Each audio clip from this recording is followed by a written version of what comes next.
escuchamos que la inflación está controlada, pero muchas familias sienten que cada vez necesitan más dinero para comprar lo mismo.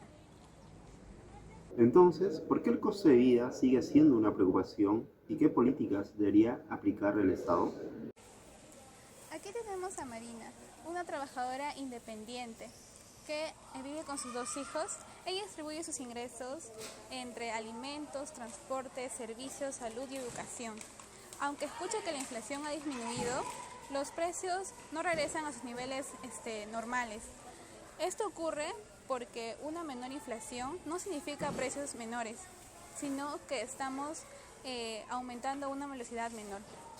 La inflación es el aumento general y sostenido de los precios. El INEI la mide mediante el índice de precios al consumidor, que sigue una canasta representativa de alimentos, transporte, vivienda, educación, salud y otros servicios. Sin embargo, el IPC es un promedio. Cada familia tiene una estructura de consumo diferente. Por eso, el mismo aumento de precios no afecta por igual a todos los hogares. Luego del incremento del 2021 y 2022, la inflación disminuyó y cerró el 2025 cerca del 1,5%. Sin embargo, durante el 2026 llegó a acelerarse. En junio, la inflación anual de Lima Metropolitana llegó aproximadamente a un 4%, superando temporalmente el rango meta del BCRP. Está ubicado entre el 1 y 3%. Esto demuestra que la evolución de los precios no es lineal y que una reducción mensual no elimina los aumentos acumulados. La narrativa más conocida sostiene que cuando la inflación aumenta, el BCR debe elevar o mantener su tasa de interés. Esto reduce el crédito y el consumo, modera la demanda y ayuda a controlar las expectativas. Esta explicación es importante, pero resulta insuficiente cuando el aumento se origina en problemas de la oferta. Los precios también pueden aumentar por fenómenos climáticos, encarecimiento del petróleo, interrupciones en carreteras, mayores costos de transporte, insumos importados o variación del tipo de cambio. La tasa de interés puede moderar la demanda, pero no produce alimentos, no repara carreteras ni resuelve directamente un problema de abastecimiento. Por ello, debemos considerar el origen del aumento, su gravedad, su cercanía a las familias y su incidencia desigual. Para comprender por qué el impacto no es igual para todas las familias, consultamos a una profesora especialista en el tema. Tenemos una ley, que es la ley de Engel, que establece que en general un hogar que recibe pocos ingresos va a tener un porcentaje más alto de su consumo vinculado justamente a bienes vinculados al costo de vida, alimentos, transporte, alojamiento, mientras que un hogar que tiene más ingresos, el porcentaje que destina a esto es menor. Entonces, en un hogar de bajos ingresos, un porcentaje más grande de finalmente sus gastos mensuales van a elevarse con una inflación. Incluso decimos cotidianamente que la inflación termina siendo un impuesto para los hogares más pobres, ¿no? Porque es decir, se eleva el costo proporcionalmente más para ese tipo de hogares, ¿no?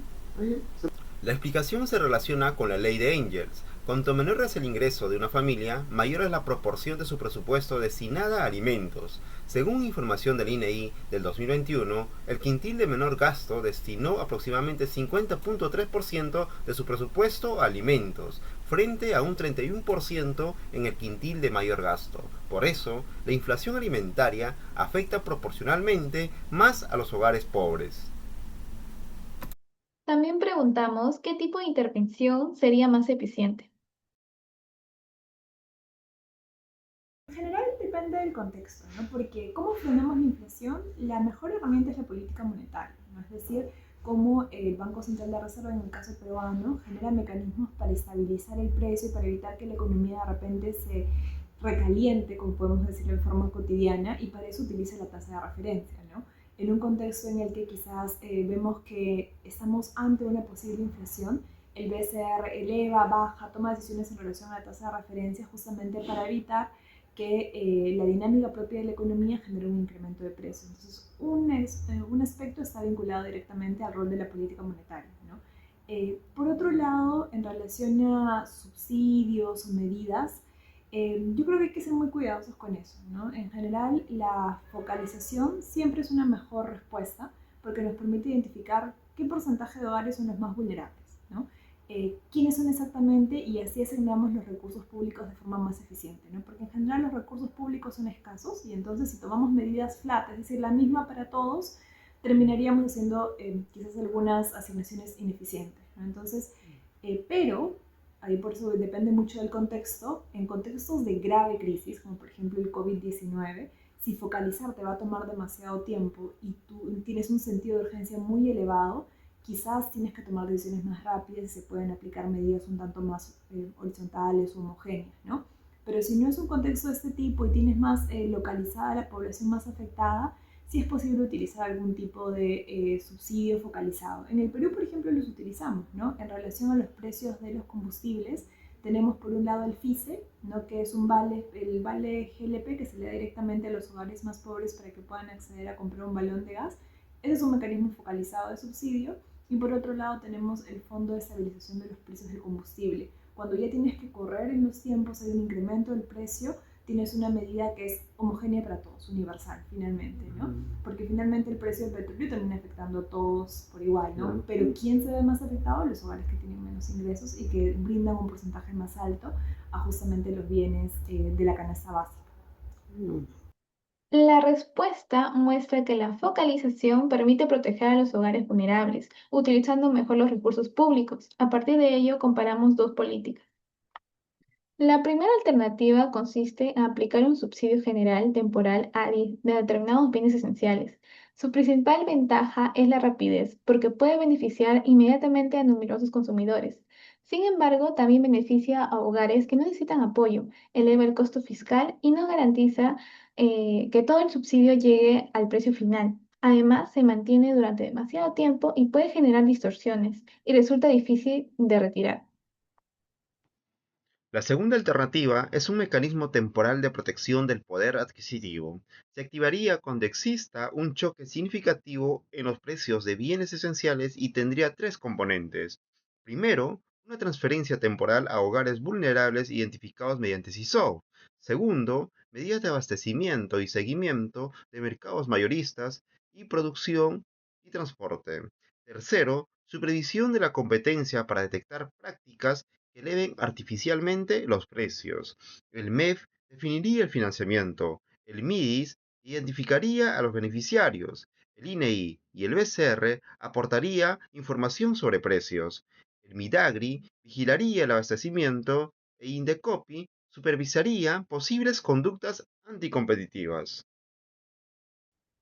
Esta propuesta ya tiene un antecedente real. Mediante la Ley 31538, el Perú implementó el bono alimentario para personas vulnerables, utilizando registros administrativos por el MIDIS. Por ello ya existen capacidades legales e institucionales que podrían adaptarse para una ayuda temporal, focalizada y evaluable frente a futuros choques de precios.